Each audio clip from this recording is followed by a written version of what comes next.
Magkasabay na nagbabahagi ng kanilang mga opinyon ang mga mangangalakal, sabay-sabay na sumisipsip sa kanilang mga inumin. Natatakot na baka may umagaw sa mga inumin mula sa kanila. Tinitigil ni Gamer ang berdeng inumin sa kanyang baso, na tila naglalabas pa rin ng bula. Nanatili sa kanyang panlasa ang lasa ng mansanas, na nag-iwan sa kanya ng pagnanais para sa higit pa. Dinilaan niya ang kanyang mga labi ng may kasiyahan, nakalimutan ni Gamer ang lahat ng tungkol sa mga asal. Bumubulwak habang tinatanong si Roland tungkol sa misteryosong chaos drink dahil masyadong masarap. Tumawa si Roland at ipinaliwanag na ang inumin ay naglalaman ng dry ice, na maaari ding tumukoy sa isang carbonated na inumin. Wala sa mga terminong ito ang may kahulugan kay Gamer. Gayunpaman, hindi yun mahalaga. Tinanong ni Roland si Gamer kung sa tingin niya ang chaos drink. Kung ibinebenta, ay makakahanap ng lugar sa merkado. Walang pag-aalinlangan, sinabi ni Gamer na tiyak na ito ay magiging hit. Kung isa sa alang-alang ang personal na panlasa, maaaring may mga bahagyang pagkakaiba sa katanyagan. Ng tatlong magkakaibang lasa, ngunit ang bawat isa sa kanila ay naiiba. Lahat ay may isang napakasarap na serbesa sa sarili nitong karapatan. Matapang niyang inaangkin na pagkatapos matikman ang mga ito. Ang pinakamagagandang prutas na alak mula sa kaharian ng Dawn ay maaaring malimutan sa lalong madaling panahon. Ngumiti si Roland at nagkomento sa katapatan ni Gamer, na binabanggit kung gaano ito kakaiba para sa isang mangangalakal upang purihin ang mga kalakal nang hindi naghahanap ng mga kamalian upang makipag-ayos ng mas mababang presyo. Si Gamer ay sumagot na hindi niya naislinlangin si Roland o ang kanyang sariling mga panlasa. Ngunit mayroon siyang isang tanong. Bakit gumamit ng ganoong kakaibang pangalan para sa inumin? Nagbahagi sina Gamer at Margaret ng kanilang mga saloobin, na nagmumungkahi na ang salitang chaos ay makabagong. Ngunit bigong upang i-highlight ang kanilang natatanging panlasa, ang paggamit ng magkahiwalay na mga pangalan ay malamang na gawing mas madaling ibenta ang mga ito. Umiling si Roland, inuulit ang sinabi niya noon tungkol sa kung paano ang bawat paghigop ay natatanging. Sa katunayan, ang tatlong bote na ito ang huling natitira sa kanilang imbentaryo. Napag-alaman ng mga mangangalakal, na ang mga parehong inumin na ito ay hindi na maaaring muling likhain. Ipinaliwanag ni Roland na ito ang tiyak na dahilan kung bakit niya tinawag silang chaos drink, ang bawat lasa ay natatangi at sa bawat paghigop mas mahalaga kaysa sa mga naunang paghigop. Nang nalaman ng mga mangangalakal ito, napagtanto nila maaaring hindi na nila muling matitikman ang natatanging mga lasa na kanilang naranasan lang. Kumaway si Roland ng walang pag-aalinlangan. Aminado na habang hindi niya maibubunyag ang proseso ng paggawa ng inumin ng chaos drink. Mayroon pa ring iba pang mga inumin ng chaos drink na magagamit, gayunpaman, lahat sila ay may iba't ibang lasa. Ang tanging pagkakatulad, sinabi niya, ay ang kanilang natatanging lasa. Naunawaan ng mga mangangalakal na ang pambihira at kalidad ay gumawa ng mga hindi maikakate na inumin na ito ng isang potensyal na gintong mina.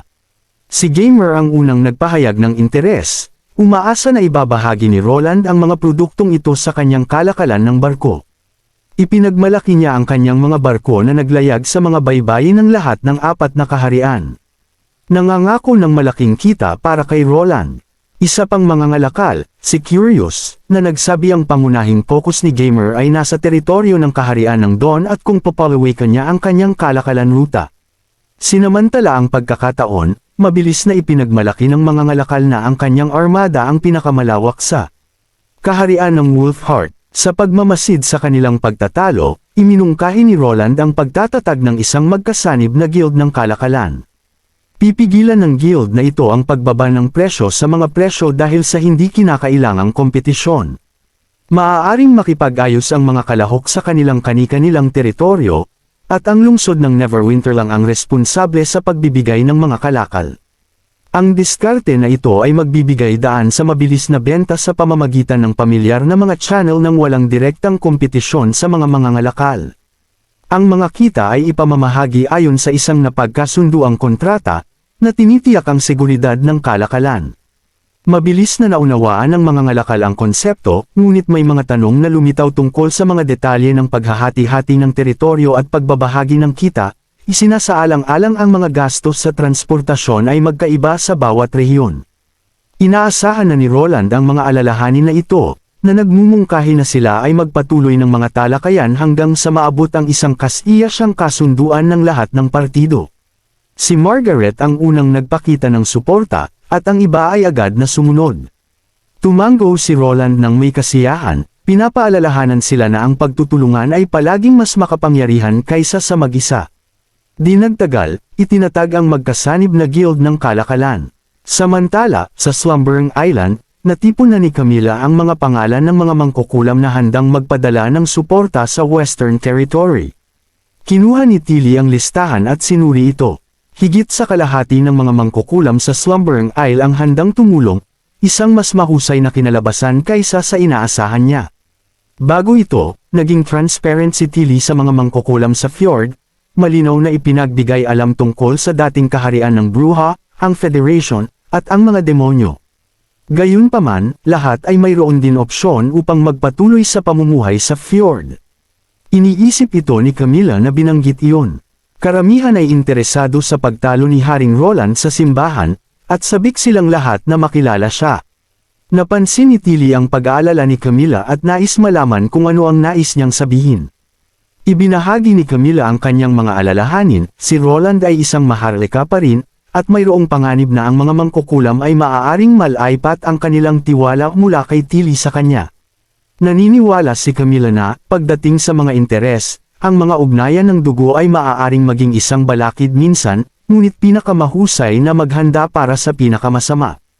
Ano ang gagawin nila kung si Roland ay naging tulad ng iba pang mga maharlika? Ibinaba ni Tilly ang listahan at hinawakan ang kamay ni Camilla. Tinitiyak sa kanya na nagawa niya ang desisyon na ito pagkatapos ng masusing pag-iisip. Kinilala niya ang kawalan ng katiyakan ng hinaharap, ngunit sa ilalim ng banta ng ikatlong digmaang banal. Kung sila ay mabibigo, ay walang kinabukasan na maaaring pag-isipan pa. Ang kanilang kasalukuyang ibinahaging layunin ay ang mabuhay lamang. Si Tilly, na may hindi maipaliwanag na tingin sa kanyang mga mata, ay nagmungkahi na sa halip na lubos na iwasan ang labas ng mundo, maaari nilang gamitin ang pagkakataong ito upang maisaayos sa loob nito, na bumubuo ng isang hindi mahahati na komunidad ng interes kasama ng mga karaniwang tao.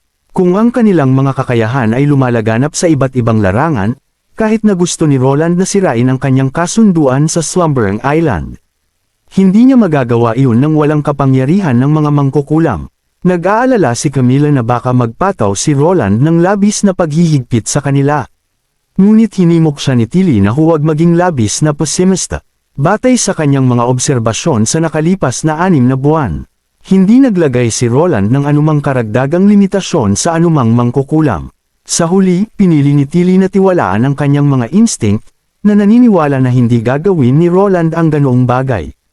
Tumango si Camilla. Tinitiyak na sisimulan niyang ihanda ang lahat para sa pagtungo sa kanlurang teritoryo. Pagkatapos ay inilipat ni Camilla ang usapan, na nagsisiwalat ng ilang nakakagambalang usap-usapan na narinig ilang araw. Si Tilly, na mausisa, ay nagtanong tungkol sa kalikasan ng mga usap-usapan na ito.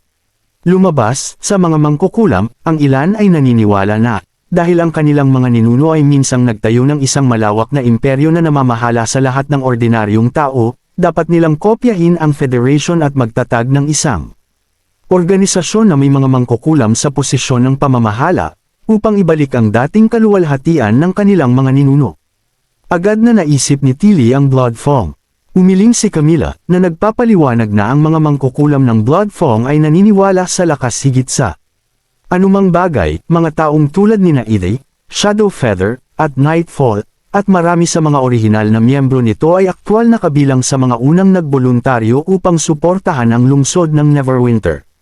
Ang pinagmula ng usap-usapan, natuklasan ni Camilla, ay iba pang mga organisasyon ng mangkukulam.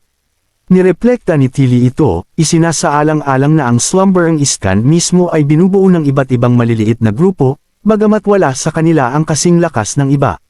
Sinabi ni Camilla na, sa huli, wala sa kanila ang kasing lakas ng mga Blood Fangs. Tinanong ni Camilla kung dapat nilang kausapin ang mga pinuno ng mga grupong ito, at umiling si Tilly. Naniniwala siya na kapag lumipat na ang lahat sa kanlurang teritoryo, mapagtatanto nila na ang Federation ay wala ng iba kundi kasaysayan, at isang bagong buhay ang naghihintay sa kanila. Matapos umalis si Camila, lumapit si Ash kay Tilly na hinihimok siyang magpahinga. Kung sila ay magkamali, maaari silang palaging bumalik sa Slumbering Island. Tiniyak ni Ash sa kanya nang may magaan na ngiti. Sinasabi kay Tilly na hindi sila sasaktan ni Roland. Dahil ang unyon ng mangkukulam ay tatayo at hindi hahayaan na mangyari iyon. Ayaw makita ni Ash na si Tilly ay patuloy na nasa ilalim ng napakalaking presyon. Umiling si Tilly at kinuyam ang kanyang kamao, alam niyang kailangan niyang kumbansihin muna ang sarili niya upang mahikayat ang iba. Hindi siya maaaring magpakita ng anumang pag-aalinlangan o pagkalito. Sa kabila ng kanyang panlabas na kumpiyansa, imposibleng sabihin na hindi siya medyo nababahala. Ang kasunduan ni Roland na hayaan ang patuloy na pamamahala ng sleeping spell sa paglipat ng mangkukulam ay isang tagumpay. Malinaw na ipinakita ni Roland ang kanyang saloobin. Ngunit nag-aalala si Tilly kung ang mga mangkukulam mula sa Slumbering Island ay maaaring mahusay na maisaayos sa lungsod ng Neverwinter at kung paano ang pangunawa ng mga ordinaryong tao sa mga mangkukulam ay talagang magbabago pagkatapos ng ikatlong digmaang banal. Nadama niya ang bigat ng lahat sa hinaharap ng Slumbering Island sa kanyang mga balikat. Paglipat ng usapan, tinanong ni Ash kung ang mga barko ay handa ng maglayag. Tumango si Tilly at ibinahagi na naghanda rin siya ng maraming aklat-aralin para kay Ash.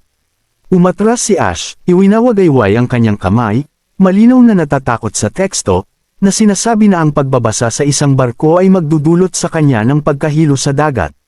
Ngumiti si Tilly at tumutol. Kung gusto ni Ash na protektahan siya, kailangan niyang maging mas malakas, at paano niya magagawa iyon nang walang karagdagang kaalaman. Nahikayat si Ash, sumang-ayon na basahin ang mga aklat-aralin.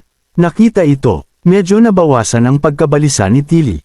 Pagbalik sa lungsod ng Neverwinter, ang panahon ay unti-unting naging mas malamig, ngunit ang snow ay wala pa rin, isang makabuluhang pagkaantala kumpara sa nakaraang mga taon. Gayunpaman, magandang balita ito para sa lungsod ng Neverwinter. Sa sapat na butil, armas, at itinatag na mga ruta ng transportasyon, tiwala si Roland sa anumang mangyayari. Kumatok si Axe at pumasok, pagkatapos ay nagbigay galang. Tinawag siya ni Roland at binuksan ang isang mapa at tinanong si Axe kung interesado siyang bisitahin ang kanyang tahanan sa panahon ng taglamig. Nagningning ang karaniwang walang imak na mukha ni Axe sa bihirang pagkasabik. Napagtanto niyang nagpaplano ang kanyang hari ng isang ekspedisyon sa timog na teritoryo. Matapos talakayin kay Axe ang plano ng labanan, umalis si Axe sa silid at lumitaw si Nightingale mula sa hamog. Hindi niya maintindihan kung bakit pinili ni Roland ang panahong ito upang makidigmaan sa timog na teritoryo. Ipinaliwanag ni Roland na alam ang kanyang mga alalahanin, na batay sa sukat ng buwan ng mga demonyo noong nakaraang taon, sapat na ang 1,000 sundalo ng unang hukbo upang ipagtanggol ang mga pader ng lungsod. Para maging mas maingat, nag-iwan siya ng 2,500 sundalo upang ipagtanggol ang mga pader ng lungsod. Sa pag-recruit ng isang bagong reserbang puwersa, dapat naligtas ang lungsod ng Neverwinter. Lumapit si Berev, inilahad ang pinal na kontrata ng Joint Trading Guild. Natuwa si Roland dito, lalo na't nagulat na makahanap ng isang mathematical equation na kasama ng isa sa mga disipulo ni Berev. Lumabas na sa halip na isang komplikadong kalkulasyon, ang equation na ito ay angkop na kumakatawan sa kasunduan, at tinanggap ng lahat ng negosyante para sa katumpakan nito. Sinamantala ni Berev ang pagkakataon upang papurihan si Roland, na natuwa na mapagtanto ang pagiging praktikal ng kaalaman sa matematika sa pananalapi at administrasyon. Tinanong ni Roland ang kasalukuyang populasyon, kung saan sumagot si Berev na ang lungsod ng Neverwinter ay umabot na sa 110,000 residente. Sinamantala ang pagkakataon, nagreklamo si Berev tungkol sa kamakailang nakakadismaya na pagganap ni Edith, binabanggit ang kanyang kakulangan ng karanasan sa komersyal na kalakalan. Si Nightingale, na nakatago sa hamog, ay nag-inform kay Roland na hindi nagsasabi ng totoo si Berev. Hindi na mamalayan ni Berev ang paligid ni Nightingale, nagpatuloy siya, halos lumulutang sa isang maalalahanin na mode tungkol sa kanyang panahon sa dating kabisera at kanyang mga nakaraang karanasan. Mabilis siyang pinutol ni Roland, iminungkahi na kung ganoon nga, dapat turuan ni Berev ng higit pa si Edith. Medyo nagulat si Berev at gustong magsalita pa, ngunit matatag na tinapos ni Roland ang talakayan sa isang magaan na komento. Ipinagbigay alam din ni Roland kay Berev ang kanyang mga plano na makidigmaan sa timog at ipagkakatiwala niya sa kanya ang mga partikular na plano at kaayusan ng labanan. Tumango si Berev ng same time, nangangakong hahawakan ito ng maayos. Matapos umalis si Berev, lumitaw si Nightingale, nagkomento na hindi totoo ang mga sinabi ni Berev tungkol kay Edith. Hindi nag-alala si Roland na sinasabi na ang pagkondena o pagpaparusa kay Berev sa bagay na ito ay maiiwasan lamang siya sa bukas na paghamon kay Edith. Para sa balanse sa loob ng City Hall, may kailangan upang pigilan si Edith, at sa kasalukuyan, si Berev lang ang makakagawa nito. Nagtaka si Nightingale kung bakit naramdaman ni Roland ang pangangailangang pigilan si Edith kung malinaw na kaya nitong pamahalaan ang City Hall. Nag-atubili si Roland, nahihirapang makahanap ng dahilan. Nababahala ba siya sa pagkamit nito ng labis na kapangyarihan? Ngunit bilang hari, maaari niyang palitan ito anumang oras. Takot ba ito sa maling pamamahala nito o sa pagbabago ng mga utos? Umiling si Roland, hindi niya mapaliwanag ang kanyang aksyon. Maliban sa kapakanan ng mga check and balance ng kapangyarihan, hindi niya gusto ang ganitong diskarte. Ang paalala ni Nightingale ay nagparamdam sa kanya na unti-unti na siyang nagiging uri ng taong pinakakinasusuklaman niya noon. Huminga ng malalim, bago magpasalamat kay Nightingale, biglang itinuro ni Nightingale ang labas at sinabi kay Roland na umuulan ng nyebe. Bumaling si Roland upang makita ang kulay abong kalangitan na unti-unting napupuno ng maraming puting mga nyebe. Maingat niyang pinapanood, na dumating na ang buwan ng mga demonyo. Samantala, sa banal na lungsod ng Hermes, bumantong hininga ng malalim si Taffan, kitang-kita ang kanyang mga maitim na bilog sa mga mata dahil sa mga huling sleepless night. Hindi niya maintindihan kung paano natalo ang piling puwersa ng simbahan, ang Judgment Army. Lahat ng mga dalisay ay nawala ng walang bakas, at hindi alam ang kinaroroonan ni Papa Maine. Nalaman lamang niya sa ibang pagkakataon na hindi kailanman si Maine ang napiling kahalili ng dating Papa, ipinasa ang korona sa dalisay na isa sa halip. Ngayon na dumating ang buwan ng mga demonyo, paano pipigilan ng simbahan ang mga demonyong hayop? Habang binubuhos ang isang tasa ng tsaa, napagtanto ni Taffan na hindi sapat ang kapangyarihan lamang ng simbahan. Kailangan niyang tipunin ang mga maharlika ng Wolfheart at Eternal Winter. Biglang narinig niya ang tunog ng mga nagbabanggaan na espada. Nilapitan niya ang bintana at tumingin sa ibaba upang makita ang isang labanan na naganap sa ibaba. Biglang bumukas ang pinto, at pumasok ang isang kapitan ng personal guard ng Papa. Kasunod ang Judgment Army, na nag-uudyok kay Taffan na umalis kaagad. Malakas na tinanong ni Taffan kung paano nakapasok ang mga manlulupig sa kanilang mga depensa. Ipinaliwanag ng kapitan na ang kaaway ay lumabas mula sa kalaliman ng mga yungib. Naalala ni Taffan ang mga yungib na iyon, tinatanong ang sarili kung hindi ba mga serye lamang ng malalaki at maliliit na butas ang yungib. Sa labis na pagkabigla at pagkalito, sinundan niya ang kapitan sa isang lihim na pinto. Nang lumabas siya sa daanan, agad na lumubog ang kanyang puso. Nakita niya ang 8 kaaway na nakatayo kasama ang kanilang mga espada, na parang alam na nila na ito ang exit ng lihim na daanan. Ngunit ang paningin sa mukha ng isang lalaki ang nagdulot ng pagtigil ng dugo ni Taffan. Ang lalaking nasa harap niya ay ang mismong mandirigman ng simbahan na kalaunan ay sumailalim sa ritual upang maging Judgment Army. Ngunit naalala ni Taffan na namatay ang mandirigmang ito. Sinabi ng lalaking may asul na buhok na hindi niya akalain na makakatapak muli siya sa banal na lungsod. Nangungutya na ang mga kahalili ng pamana ni Acres ay natapos na ganito ka-miserable. Hindi makapaniwala si Taffan, tinanong kung anong klaseng halimaw siya. Tumawa ang lalaking may asul na buhok, sinasabing siya ay walang iba kundi ang mandirigma na nilikha ng simbahan gamit ang dugo ng mangkukulam at judgment stones. Gayunpaman, tila hindi nila naabot ang pinakamahalagang hakbang, na nagre-resulta sa isang walang kaluluwang Judgment Army. Walang karagdagang paliwanag, dahan-dahan silang lumapit kay Taffan, na nanunood ng may pagkatakot habang ang kanyang mga mandirigma na Judgment Army ay sumugod sa mga kaaway. Gayunpaman, ang kanilang mga kalaban ay mga mandirigma rin ng Judgment Army. Tila mas malakas pa, mabilis at madiskarteng nilabanan nila ang mga puwersa ni Taffan. Lumuhad sa lupa, nagmakaawa si Taffan para sa kanyang buhay, na inaangkin na kung wala siya, ang banal na lungsod ay babagsak, at ang 4 na kaharian ay haharap sa sakuna. Hindi maloloko ng mga salita ni Typhon ang lalaking may asul na buhok. Dahil alam na alam niya kung ano talaga ang habol ng mga demonyong hayop. Gumapang paatros si Typhon, hindi maintindihan kung ano ang ibig sabihin ng lalaki.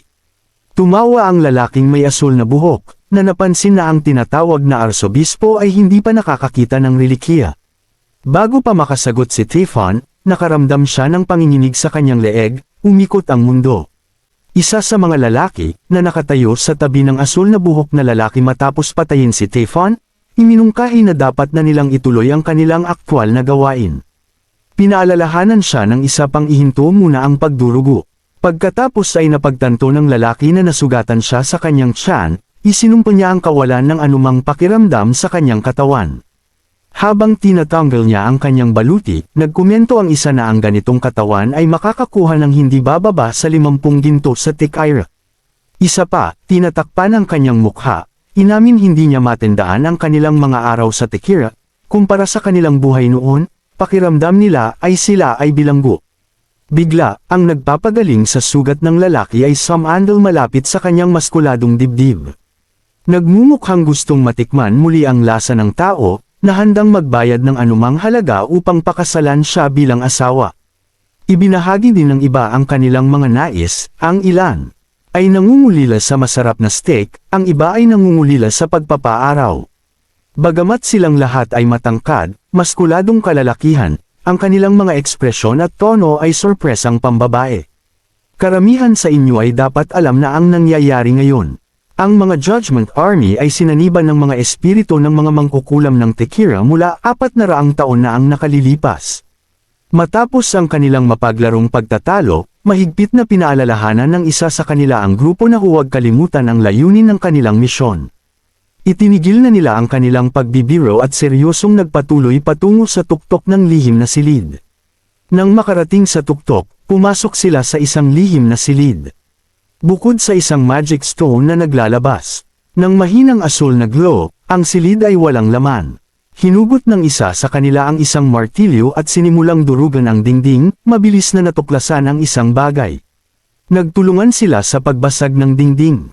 Napunta sila sa isa pang lihim na silid sa likod ng dingding, na naglalaman ng isang malaki, malalim na pulang kristal. Ito ang relikiya na kanilang hinahanap. Naalala ni Zoe ang babala ni Pasha, sinabi sa iba na maging maingat habang nililipat ang relikiya, huwag mawalan ng pokus, at iwasan ang pagkonekta sa mga Diyos. Maingat na hinawakan ng dalawa ang relikiya, dahan-dahan na lumabas. Sinusubukan ng relikiya na magtatag ng koneksyon sa kanila. Alam ng isa sa kanila na kailangan niyang ibahin ang kanyang isip gaya ng mga lalaki, masarap na pagkain, o iba pa. Bigla, isang tinig ang sumingit sa kanyang isipan, pinipilit siyang tumingin sa relikiya. Nangangako na bibigyan siya ng lahat. Lumingon siya kay Zoe ngunit nakita niyang walang buhay ang kanyang mga mata, halos parang hinihigop ang kanyang kaluluwa. Hindi alam kung ano ang nangyari ngunit determinado na iligtas si Zoe. Matamang tinitigan niya ang malalim na pulang kristal, naramdaman ang pagsipsip ng kanyang kaluluwa dito. Nalaman niyang nasa isang espasyo siya na may 4 na malalaking imahe. Pinilit niyang pakalmehin ang sarili at itinuon ang pansin sa mga imahe. Ang isa ay nagpakita ng isang demonyo sa napakagandang baluti na nakaupo, pagkatapos ay biglang lumakad patungo sa kanya. Prangkang humakbang siya paatras, habang ang imahe sa likod niya ay isang napakalaking eyeball na may 3 pupil. Na biglang naglabas ng maraming galami patungo sa kanya. Habang hinihila siya nakaramdam siya ng sakit at napagtanto niyang bumalik siya sa kanyang tunay na katawan. Habang hinihila siya, nakita niya ang 3 imahe na nagpapakita sa kanya sa katawan ng Judgment Army na hinihila paatras. Sa isang iglap, naglaho ang lahat, at bumalik siya sa lihim na silid. Pinagkistas niya ang kanyang mga mata at tinitigan si Zoe, nagtataka kung panaginip lang ba ang lahat. Galit na kinagat ni Zoe ang kanyang ngipin at sinaway siya sa pakikipag-ugnayan sa mga Diyos. Ipinaliwanag niya na nakita niya si Zoe na walang malay at naisip niyang nasa panganib ito. Ngunit galit na tumanggi si Zoe na ilusyon lamang iyon na nilikha ng mga Diyos at siya sana ay mahuhulog magpakailanman kung hindi dahil kay Zoe na hinayla siya palabas ng silid. Tumagal siya ng ilang segundo upang pag-isipan ang karanasan, Masyadong totoo ang pakiramdam nito upang maging ilusyon at tila walang kinalaman sa mga Diyos. Tanong ng isa pang miyembro ng grupo, ano ang dapat nilang gawin ngayon? Madali niyang inutusan ng grupo na ilipat ng mabilis ang relikiya, binabalaan na ang mga demonyong hayop, na may kakayahang makapasok sa anumang espasyo, ay malapit nang makita sila sa yungib. Samantala, sa isang bangka na tumutulak sa dagat, tumakbo si Amy nang may tuwa sa loob ng cabin na may hawak na isang dakot ng nyebe at iniharap ito kay number 76. Ito ang kauna-unahang pagkakataon na nakita niya ang napakaraming nyebe. Ngumiti si number 76 kay Amy, ngunit ang kanyang mga iniisip ay napunta sa Tekira, isang lugar na hindi kailanman kulang ng nyebe. Pumasok ang isa pang mangkukulam, na may dalang mga halamang gamot, at nagbabala kay Amy na huwag istorbohin si number 76, na nagpapagaling pa rin mula sa kanyang mga sugat. Umiling si number 76, tinitiyak kay Amy na kapag bumaling na siya, maglalaro silang magkasama sa nyebe sa kanlurang teritoryo. Dumating si Broken Sword upang palitan ang benda ni number 76, binabalaan na medyo masakit ito. Nagpakita ng tapang si number 76 at iginiit na kaya niyang tiisin ito. Matapos ang paglalagay ng mga halamang gamot, humiga si number 76, pawisan ng husto, at nagpasalamat sa mga mangkukulam. Sinabi ni Amy na sila dapat ang magpasalamat kay number 76. Tumango si Broken Sword bilang pagsang-ayon. Pumasok si York, at agad na napansin ang matapang na amoy ng mga halamang gamot, pabirong inihambing ito sa isang shithole. Tumawa si number 76. Ipinaliwanag na ito ay isang tradisyon, pinaniniwalaan ng mga tao na ang baho ay tataboy sa masasamang bagay. Siyempre, ang kanyang mabilis na paggaling ay dulot ng pambihirang katawan ng Judgment Army, hindi sa gamot mismo. Bago bumalik sa hilagang teritoryo, kailangang sadyang sakta ni number 76 ang sarili hanggang sa halos mamatay sa paningin ng iba. Upang maging kapanipaniwala, kailangan niyang dagdagan ang tibok ng kanyang puso upang itaas ang temperatura ng kanyang katawan, mapabilis ang daloy ng dugo, at magdulot ng pagpapawis. Napakakapanipaniwala ng kanyang nangangatol na mga paa at ekspresyon na walang makakapagsabi na nagpapanggap siya. Gayunpaman, kailangan niyang itago ito sa kanyang sarili. Ngumiti si number 76 kay York, na bumisita sa kanya araw-araw sa kanilang mahabang paglalakbay. Maingat na tinanong ni number 76 kung gusto ni York na pagsilbihan siya. Same time na sumagot si York na pagkatapos ng lahat ng kanilang pinagdaanan, maraming beses na niyang sinabi na hindi na alipin si number 76. Maingat niyang idinagdag na nasugatan pa rin siya, at sinabing hindi siya isa sa mga may sakit na bastardo na mga maharlika sa itaas na uri na may kakaibang mga fetish. Tumawa si number 76 at pagkatapos ay tinanong si York kung mayroon siyang sasabihin sa kanya. Sa kanyang tanong, bahagyang nagbago ang ekspresyon ni York. Hinilat niya ang likod ng kanyang ulo bago tinanong kung ano ang plano ni number 76 na gawin pagkatapos nilang makarating sa lungsod ng Neverwinter. Ipinahayag ni York ang kanyang pag-asa na pupunta siya sa kanya kung haharapin niya ang parehong kapalaran. Idiniin niya na hindi niya nais na patuloy niyang pagsilbihan ang iba o manatili bilang isang katulong. Bago umalis, tiniyak ni York sa kanya na magiging mas mahusay ang lahat kapag nakarating na sila sa lungsod ng Neverwinter. Medyo nagulat si number 76.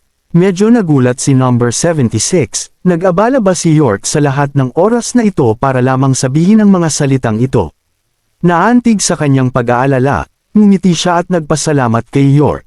Tinitigan ang singsing sa kanyang kamay, naisip ni number 76 na sa pamamagitan lamang ng paghahanap sa pinili ay maaaring magsimulang talagang gumanda ang mga bagay-bagay. Sa pamamagitan lamang ng pagtalo sa mga demonyo ay maaaring magkaroon ng pag-asa para sa hinaharap. Makalipas ang ilang araw, sa wakas ay nakarating sila sa lungsod ng Neverwinter. Nagtipon ang lahat sa silid ni number 76, nasa sabik si Amy. Nag-aalangan ang dalawa pang mangkukulam, walang ekspresyon si number 76, at kitang-kita ang pagkabalisa ni Annie, madalas na sumusulyap sa bintana. Sa labas, napuno ng buhay na tunog ng maingay na lungsod ang hangin, at nagtaka ang lahat kung bakit ito gaanong maingay sa kabila ng taglamig. Tumingin si Annie sa direksyon ng pantalan at nakakita lamang ng tatlong babae, na tila hindi naroon, upang mahuli sila. Tumayo si Amy nang may pagkasabik, ngunit nanatiling alerto si Annie. Senadoryasan ang lahat na sundan ang kanyang tingin at mga kilos.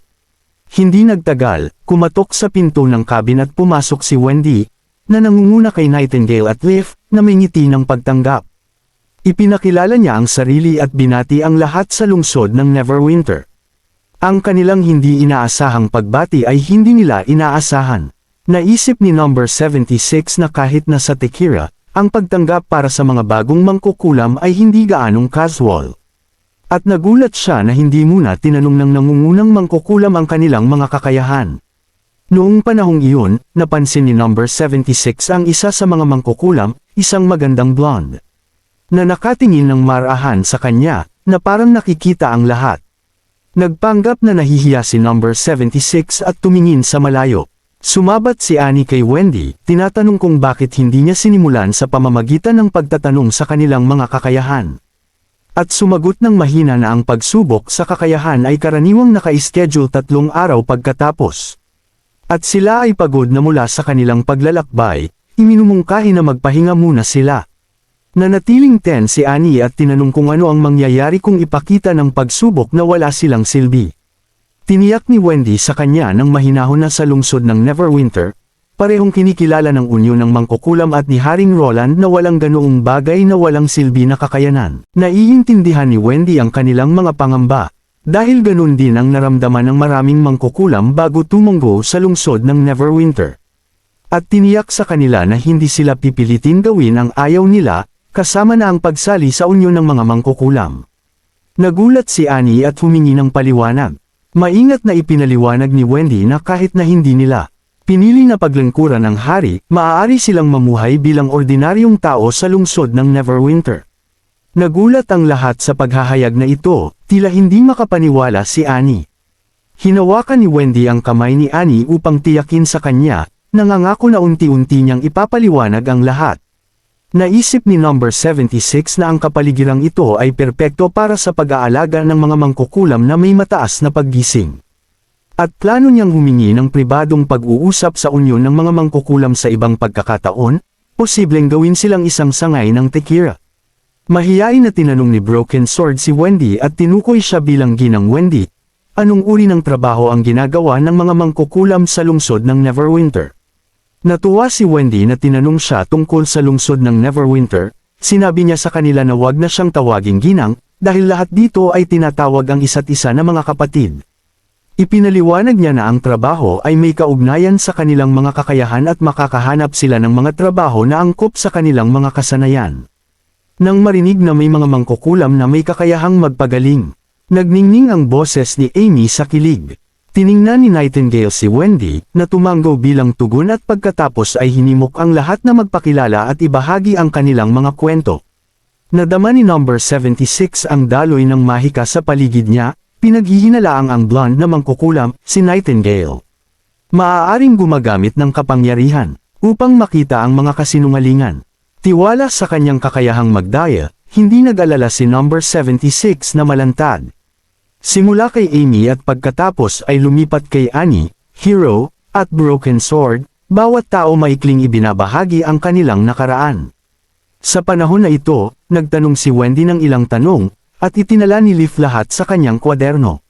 Nang matapos ang pagtatanong, napunta ang tingin ni Nightingale kay number 76. Hindi nakita ni Nightingale ang anumang core ng mahika kay number 76, na nagpapahiwatig na hindi siya isang mangkukulam.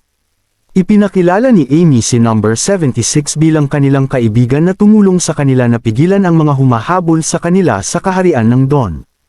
Ibinahagi ni number 76 ang kanyang kwento at nakaraan, at sa huli, walang nagpakita ng anumang senyales ng paghihinala. Pinasalamatan ni Wendy si number 76 sa pagligtas sa mga mangkukulam at tinanggap siya sa lungsod ng Neverwinter. Nagpahayag ng pasasalamat si number 76. Nang mga sandaling iyon, biglang tinanong ni Leaf ang tungkol sa singsing sa dibdib ni number 76. Nagulat si number 76, gayunpaman, wala siyang ipinakita sa kanyang mukha. Pagkatapos ay kumilos siyang natatakot at dahan-daw ang sinabi niyang ninakaw niya ang singsing mula sa ekspedisyong dati niyang pinagtatrabahuhan. Pagkatapos ay hinubad niya ang singsing at ibinigay ito kay Leaf. Sinuri ng grupo ang singsing. At napagtanto ni number 76 na minamaliit niya ang mga mangkukulam. Tinanong ni Leaf na ang magic stone sa singsing ay hindi pangkaraniwan. Ipinaliwanag ni number 76 na ang eksibisyon ay madalas na nagpapakita ng kanilang natagpuan sa loob ng sinaunang mga guho na may mga mahiwagang kapangyarihan para ibenta, at paminsan-minsan ay gagawin nila. Hindi niya natapos ang kanyang pangungusap. Hiniling sa kanya ni Wendy na magpatuloy. Noon lang nila nalaman na ang eksibisyon paminsan-minsan ay mag-a-auction ng mga mangkukulam. Nang marinig ito, nag-react ang lahat ng may takot at pagkatapos ay nagalit. Idinagdag ni Amy na halos ibenta siya sa isang maharlika sa ganitong eksibisyon bago siya iniligtas ni York. Lumapit si Nightingale na may malamig na tono, tinitiyak kay Amy na ang mga responsable ay magbabayad. Pinananatili ni number 76 ang kanyang maamong pag-uugali. Sinabi kong maaari na niyang makuha ang singsing. Ibinalik ni Leaf ang singsing kay number 76, na sinasabing maaaring maging interesado si Miss Agatha dito. Pamilyar ang pangalan kay number 76, ngunit hindi niya ito maalala kaagad. Tiniyak ni Wendy sa lahat na gaganda ang mga bagay-bagay sa lungsod ng Neverwinter, kung saan sila ligtas. Sinabi niya ang paniniwala ni Haring Roland sa isang panahon kung saan ang mga mangkukulam at ang mga ordinaryong tao ay magkakasamang mamumuhay. Sinabi ni Wendy na hindi na sila matatakot na mahuli ng simbahan. Bagamat may kaunting hinala pa rin, nabawasan nito ang kanilang mga pagkabalisa. Dahan-dahan na lumipat si number 76 sa isang stretcher at dinala palabas ng cabin ng mga mandaragat. Nang siya ay lumabas ng barko, sa wakas ay nakita niya ang buong tanawin ng daungan. Kahit nasa malakas na snow, ang aktibidad ay maingay, at ang mga barko ay hindi katulad ng kanilang nakita dati. Masayang-masaya si Wendy sa pagkahumaling ng lahat. Sa gusali ng mangkukulam, hinihintay sila ni Nana. Ipinakilala ni Wendy si Nana, na pagkatapos ay ginamit ang kanyang kakayahan upang masuri ang kalagayan ni Hero. Sa kasamaang palad, hindi maibabalik ni Nana ang mga binti ni Hero maliban kung mayroon pa silang mga naputol na paa para muling ikabit. Dismayado si Amy, tinanong kung kailangan nilang maghanap ng bagong paa para kay Hero. Tumango si Nana at nagpaliwanag na mas magiging mabisa ang mga bagong putol. Kinilabutan ang mga mangkukulam nang marinig ang mga ganoong salita mula sa isang mukhang inosenteng dalaga. Malambing na sinaway siya ni Wendy at sinabihang huwag magsalita ng nakakatakot. Ngunit inosenteng ipinaliwanag ni Nana na totoo ang sinabi niya. Ikinwento niya ang mga eksperimentong iniutos ni Roland, tulad ng pagpapalit ng mga pakpak ng isang tandang sa mga pakpak ng isang lawin upang malaman kung makakalipad ang tandang at pagpapalit ng mga paa sa pagitan ng mga polaka at daga, o ng mga katawan ng mga baka at tupa. Inanyayahan rin ni Nana ang mga bagong mangkukulam na bumisita sa laboratorio kung interesado sila, ngunit mabilis silang tumanggi. Tanging si number 76 lang ang tila interesado at gustong malaman ang mga resulta. Nagpatuloy si Nana at ipinaliwanag na sa una, karamihan sa mga eksperimento ay nabigo. Gayunpaman, nang sumali si Lily, tumaas ang rate ng tagumpay. Ngunit kahit na noon, karamihan sa mga muling idinikit na mga paa ay nawalan ng kanilang paggana.